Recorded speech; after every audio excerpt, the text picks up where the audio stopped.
সরকারি চাকুরিতে শত কোটি টাকার সম্পদ গড়া হবিগঞ্জের কেরানি লুৎফর রহমান শাহিনের আলাদিনের চেরাগের বিষয়ে তদন্তে নেমে খোঁজ পাওয়া গেছে এক ভয়ঙ্কর সিন্ডিকেটের। এর আগে শাহিনের শত কোটি টাকার বিত্ত বৈভব ও অবৈধভাবে চাকরির ইতিবৃত্ত অনুসন্ধান করি আমরা।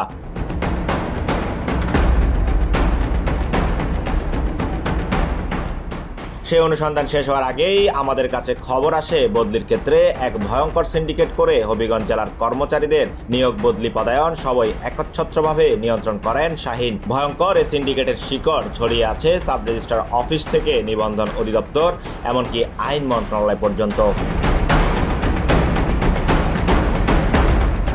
সে সিন্ডিকেটের সুলুক সন্ধানে নেমেই কেরানি শাহিনের বদলির যাবতীয় কাগজপত্র এসেছে আমাদের হাতে। তার বদলির কাগজ পর্যালোচনা করে দেখা গেছে শাহিনের অবৈধ নিয়োগের মতোই বদলিতেও রয়েছে ব্যাপক অনিয়ম। যে কোনো অফিসে বদলির পর 3 বছর মেয়াদে কাজ করার কথা একজন কর্মচারীর, কিন্তু ছোট অফিসে যেখানে ঘুষ আদায়ের সুযোগ কম সেখানে মেয়াদ পূর্ণ না করেই বড় অফিসে বদলি। জেলার সবচেয়ে বড় অফিসে বারবার বদলি হয়েছে শাহিনের।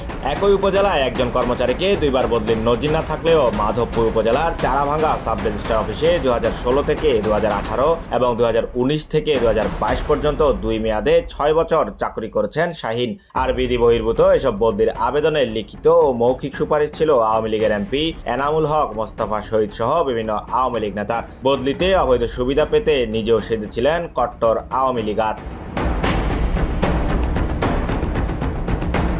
2025 সালে তৃতীয়বারের মতো চারাভাঙ্গা অফিসে সহকারী হিসেবে বদলির জোর চেষ্টা করছেন এবং অন্য কেউ যদি চারাভাঙ্গা অফিসে যাওয়ার চেষ্টা করে তবে তাকে দেখে নেওয়ার হুমকি দিয়েছেন বলে অভিযোগ রয়েছে। হবিগঞ্জে 8টি উপজেলা থাকতে কেবল চারাভাঙ্গা অফিসে বদলির জন্য কেন এত দৌড়ঝাঁপ, এত তদবির, কি মধু রয়েছে সেখানে? অনুসন্ধানে জানা যায় মাধবপুর উপজেলা একটি শিল্পাঞ্চল হওয়ায় এখানের জমির মূল্য কোটি কোটি টাকা, সেই হিসেবে ঘুষের রেটও বেশি। এছাড়া জমির মূল্য বেশি হওয়ায় নানা অজুহাতে দলিল আটকে প্রতি দলিলে 20,000 থেকে 5 লাখ টাকা আদায় করা সহজ। অভিযোগ অনুযায়ী লুৎফর রহমান শাহিন যে 2 মেয়াদে চারাভাঙ্গা অফিসে কাজ করেছেন সে সময় সাধারণ জনগণের ভোগান্তির অন্ত ছিল না। দলিলের সব কাগজপত্র ঠিক থাকলেও পে অর্ডার চেক করার মাধ্যমে দলিলের বিভিন্ন ত্রুটি বিচ্যুতি ধরে মোটা অঙ্কের ঘুষ আদায় করতেন লুৎফর। ঘুষ দুর্নীতির কথা স্বীকার না করলেও পে অর্ডার চেক করার কথা স্বীকার করেন শাহিন। আমরা শুধু দলিলটা যখন সাবমিট হয় যে দলিলের মূল্যটা লেখছে ওই মূল্যটার সাথে পেওয়াটার গুলা নিয়ে দিচ্ছে, ওইটা আমরা শুদ্ধ দেখছি।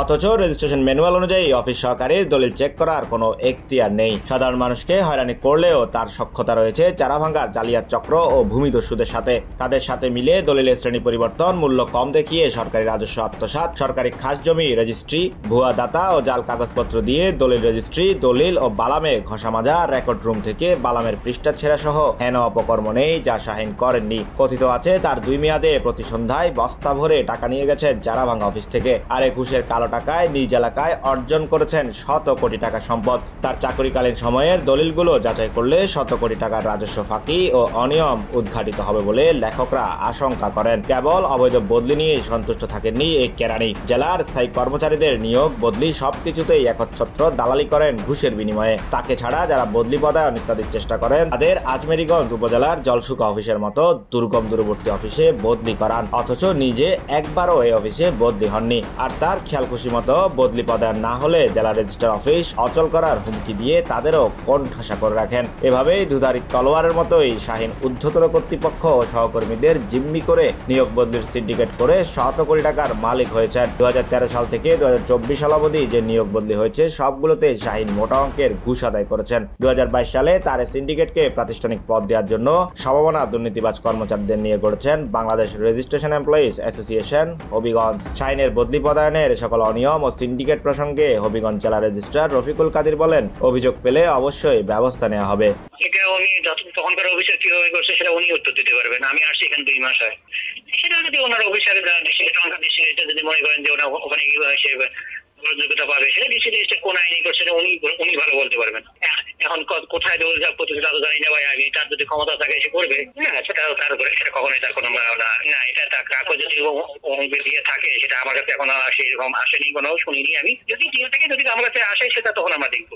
নতুন বাংলাদেশে শাহিনের মতো দুর্নীতিবাজদের সাজা হবে নাকি এখনো তারা বহাল তবিয়তে চাকরি করে যাবেন সেটি এখন দেখার বিষয়। Desk report, metro news 24।